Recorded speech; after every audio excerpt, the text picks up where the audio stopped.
Hello and welcome. I hope you're doing well. This is going to be a general reading. Please take what resonates and leave the rest. We're starting off with tarot today. As always, these messages are for your highest and greatest good. Let's see what we're working with.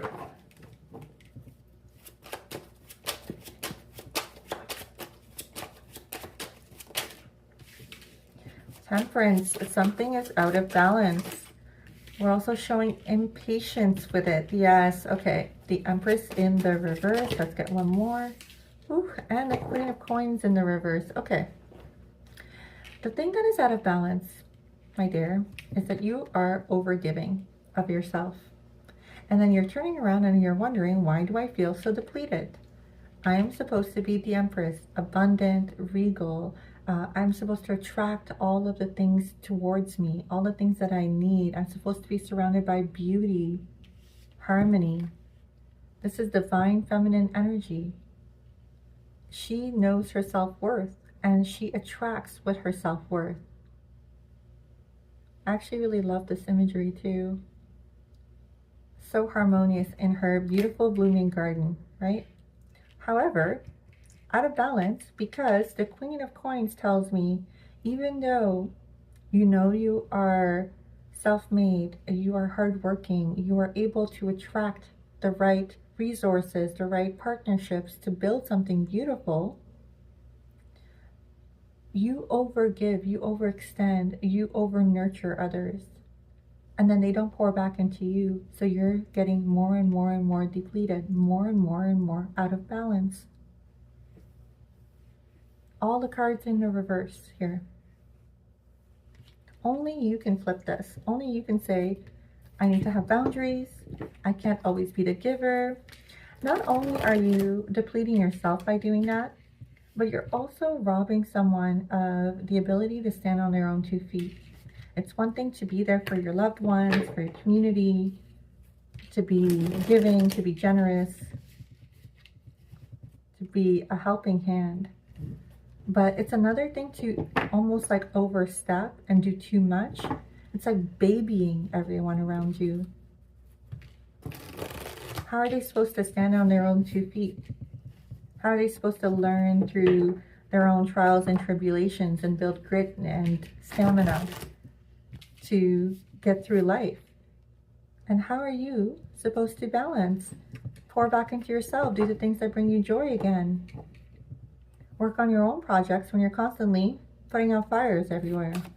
It's almost like Virgo energy in the reverse, right? Because we're talking about coins here. This is the materials of the coins energy, Virgo, Taurus, or Capricorn.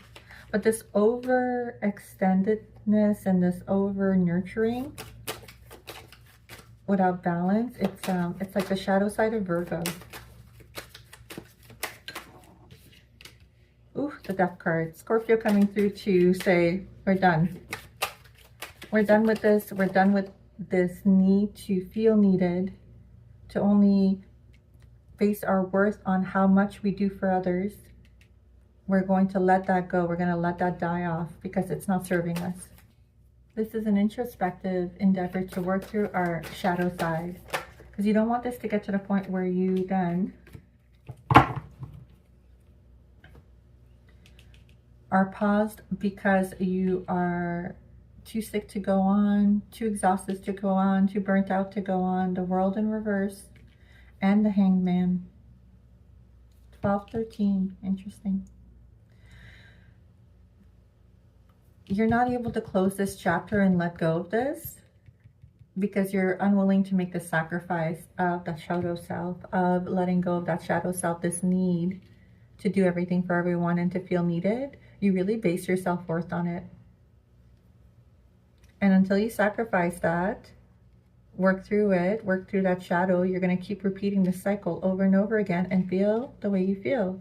Depleted, burnt out, wondering why you can't get into balance, why things feel so overwhelming. Look at the arms here, right? There's 2 sides to this card. One is in perfect harmony, doing many things, but in balance and with the energy to expend on doing all of them. And then in the reverse, it's like overwhelmed by all of the responsibilities, and a lot of them are not yours to bear. You don't balance your life properly here. I don't mean to be harsh, but if we don't do something about it, do we want to keep repeating this?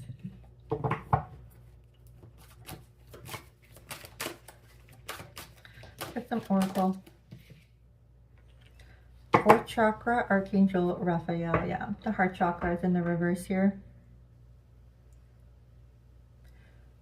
Self-love, right?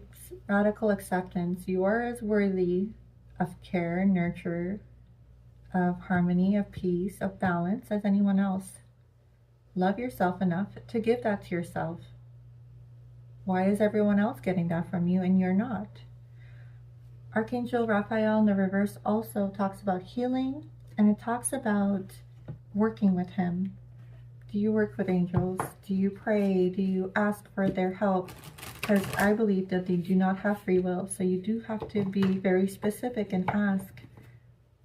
Please clear my heart of anything that is preventing me from radical acceptance, from self-love.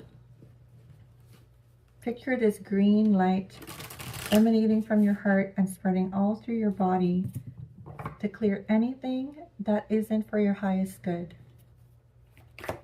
Ask Angel Raphael for his help. Let's get you a card of healing. Higher consciousness would go to Kola. We've got Mercury and the Moon coming through here. We're going to read that from the book. Hermit, solitude, soul-searching realizations, greater knowing and enlightenment. Gotu-kola, like wise hermit, signals the achievement of great wisdom through solitude and trust. You are entering a period of deep inner contemplation. Looking for answers requires solitude and disconnection from the regular casualties of life. Gotu-kola walks through the undiscovered pathways of the subconscious mind with precision, guided by the light of the northern star. You are moving into a new higher stage of being. If you're experiencing a sense of loneliness or alienation, you are perhaps living a reality where your own deep truths have been denied. This is a time for introspection, a time for rest, meditation, and inner work. Your consciousness is undergoing transmutation. Invoke your higher consciousness every day and leap into a portal within. I hope this was helpful, and I'll see you on my next one.